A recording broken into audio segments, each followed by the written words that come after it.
গল্পকথা চ্যানেলের আরও একটি নতুন ভিডিওতে আপনাদের স্বাগত। ঋষি বিশ্বামিত্রের নামের সঙ্গে আমরা সকলেই পরিচিত। আজকে জানব ঋষি বিশ্বামিত্রের কাহিনী।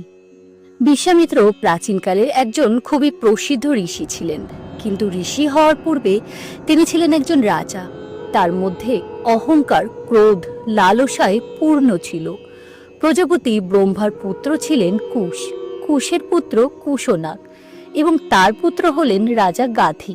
রাজা গাধীর পুত্র হলেন বিশ্বামিত্র, তার নাম ছিল কৌশিক এবং বিশ্বরথ। গাধীর পর তিনি রাজা হন, কিন্তু তিনি ছিলেন একজন অত্যাচারী শাসক। রাজ্যের প্রজাদের ওপর তিনি উৎপীড়ন করতেন, এমনকি প্রতিবেশী রাজ্যের সঙ্গেও তিনি সবসময় যুদ্ধে লিপ্ত থাকতেন। একবার যুদ্ধ শেষে রাজ্যে ফেরার সময় তার সৈন্যরা ক্লান্ত হয়ে পড়ে। তখন তারা একটি ঘন বনের মধ্যে এসে পড়ে। সেই বন পার করলেই তাদের রাজ্য, কিন্তু সৈনিকদের আর চলার ক্ষমতা ছিল না। ক্লান্ত শরীরে সৈন্যেরা বনের মধ্যে বিশ্রাম নিতে লাগলো। সেই বনে ছিল মহামুনি বৈশিষ্ট্যের আশ্রম। বিশ্বরথ ক্লান্ত সেনাদের নিয়ে সেই আশ্রমে এসে উপস্থিত হলেন। ঋষি বৈশিষ্ট্য আশ্রমের অভ্যন্তরে তাদের বিশ্রামের ব্যবস্থা করলেন।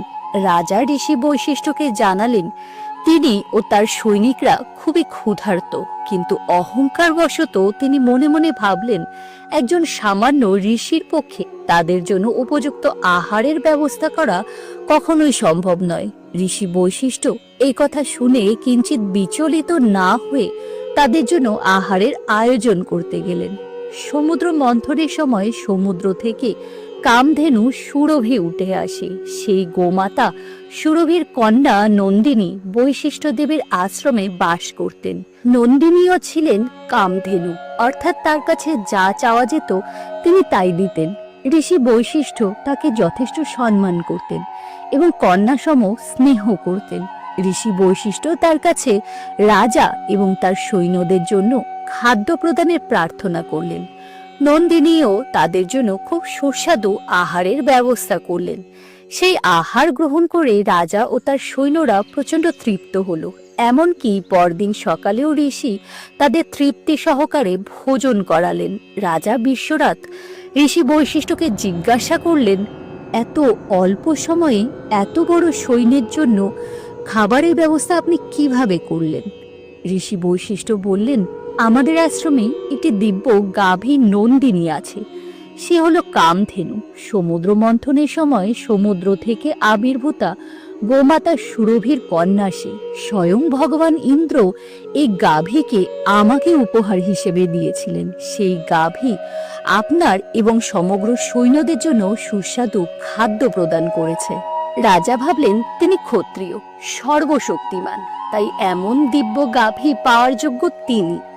কিন্তু মনে মনে সেই লোভকে সংবরণ করে নন্দিনী ও ঋষি বৈশিষ্ট্যকে প্রণাম করে রাজা বিশ্বরথ চলে গেলেন। নিজের রাজ্যে ফিরে গিয়ে তিনি আবার যুদ্ধ বিগ্রহে ব্যস্ত হয়ে পড়লেন। যুদ্ধে দেশের অধিকাংশ পুরুষের মৃত্যু হয়, ফলে চাষাবাদের জন্য লোকের অভাব দেখা দেয়, যে কারণে ওই রাজ্যে ভয়াবহ দুর্ভিক্ষ দেখা দেয়। তখন তিনি তার সেনাপতিকে বৈশিষ্ট্য দেবের আশ্রম থেকে নন্দিনী গাভীকে নিয়ে আসার নির্দেশ দেন।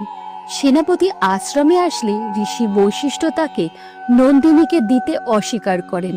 ঋষি বললেন, যদি আমি তোমাকে নন্দিনীকে দিয়ে দিই তাহলে আমার আশ্রমের শিষ্যদের জন্য আহারের ব্যবস্থা কি করে করব? সেনাপতি বিশ্বরথের কাছে গিয়ে পুরো ঘটনা বর্ণনা করলেন। রাজা খুব ক্ষিপ্ত হয়ে উঠলেন এবং সেনাবাহিনী নিয়ে বৈশিষ্ট্য দেবের আশ্রমে গেলেন।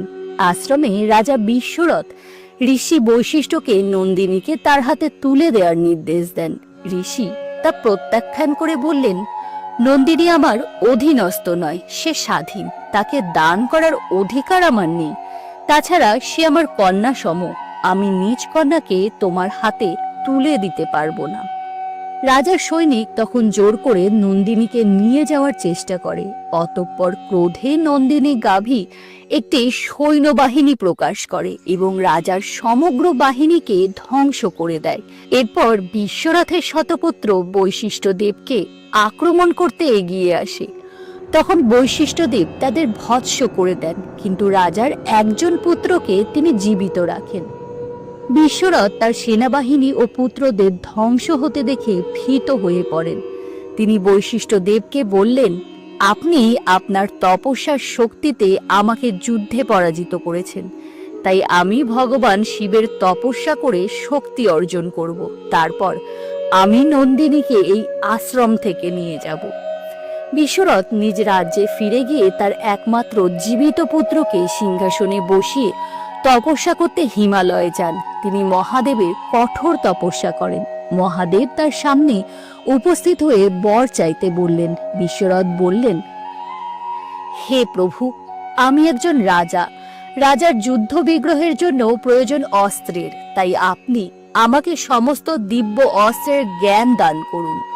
মহাদেব তাকে দিব্য অস্ত্রের জ্ঞান প্রদান করলেন। বিশ্বরথ দৈব অস্ত্রের জ্ঞান অর্জন করে পুনরায় বৈশিষ্ট্য দেবের আশ্রমে পৌঁছালেন। বিশ্বরথ বৈশিষ্ট্য দেবকে বললেন, আপনার কাছে দুটি বিকল্প আছে। আপনি কামধেনু নন্দিনীকে আমায় প্রদান করুন, অথবা আমার সাথে যুদ্ধে লিপ্ত হন। বৈশিষ্ট্য দেব তার কাছে নন্দিনীকে অর্পণ করতে অস্বীকার করলেন, বরং তিনি যুদ্ধ করলেন। বৈশিষ্ট্য দেবের দিব্য অস্ত্রের কাছে বিশ্বরথের অস্ত্র হার স্বীকার করল। রাজা বিশ্বরথ ঋষি বৈশিষ্ট্যের শক্তি দেখে অবাক হয়ে মাটিতে বসে পড়লেন। এতে তার আত্মসম্মানে আঘাত লাগলো। তিনি মনে মনে ভাবলেন, একজন রাজা হয়ে যুদ্ধ করে তিনি একজন ঋষির কাছে পরাজিত হয়েছিলেন, তাই তিনি রাজ্যসুখ ত্যাগ করে কঠিন তপস্যায় মগ্ন হন। কঠোর তপস্যার পর প্রাপ্ত দিব্য অস্ত্র দ্বারা তিনি তাকে হারাতে পারবেন ভেবেছিলেন, কিন্তু তাও সম্ভব হলো না। এই অস্ত্র শক্তিহীন বৈশিষ্ট্য দেবের কাছে, এতএব তাকে আবার তপস্যা করতে হবে। বিশ্বরথ আবার কঠোর তপস্যা শুরু করলেন। এইভাবে বহু বছর কেটে গেল। বিশ্বরথের বাস্তব জগতের সাথে সম্পর্ক ছিন্ন হলো। তিনি ধ্যানে মগ্ন হয়ে থাকলেন। বহু বছর ধরে কঠোর তপস্যা করার পর তিনি সমাধি নামক কঠোরতার সর্বোচ্চ পর্যায়ে উপনীত হলেন। এই সময়ে তিনি একটি মন্ত্র উচ্চারণ করলেন। এই মন্ত্র উচ্চারণের সাথে সাথে দেবী গায়ত্রী আবির্ভূতা হলেন। বিশ্বরথ তাকে প্রণাম করলেন। বিশ্বরথ বললেন, হে দেবী, আমি আপনার মধ্যে দেবী লক্ষ্মী, দেবী পার্বতী এবং দেবী সরস্বতীর সম্মিলিত রূপ দেখতে পাচ্ছি। এই জগতের সমস্ত মহান শক্তি আপনার মধ্যে আবির্ভূত হচ্ছে। হে দেবী, দয়া করে আপনার পরিচয় দিন। দেবী বললেন, আমি দেবী গায়ত্রী। আমার আবাসস্থল সূর্যের কেন্দ্রস্থল। হে বিশ্বরথ, তুমি তোমার মন্ত্রের শক্তিকে আমাকে একটি দৈহিক রূপ দিয়েছ। তুমি আমাকে প্রকাশ করেছ, তাই আজ থেকে তুমি বিশ্বামিত্র নামে পরিচিত হবে। এই বলে দেবী গায়ত্রী বিশ্বামিত্রকে আশীর্বাদ দিয়ে সেখান থেকে অদৃশ্য হয়ে গেলেন। সে থেকেই তার নাম হলো বিশ্বামিত্র। আজকের কাহিনী এই পর্যন্ত। বিশ্বামিত্রকে নিয়ে আরো অনেক কাহিনী প্রচলিত আছে, যেগুলি পরবর্তী ভিডিওতে পেশ করার চেষ্টা করব। আজকের কাহিনীটি কেমন লাগলো তা অবশ্যই জানাবেন। সকলে ভালো থাকবেন। নমস্কার।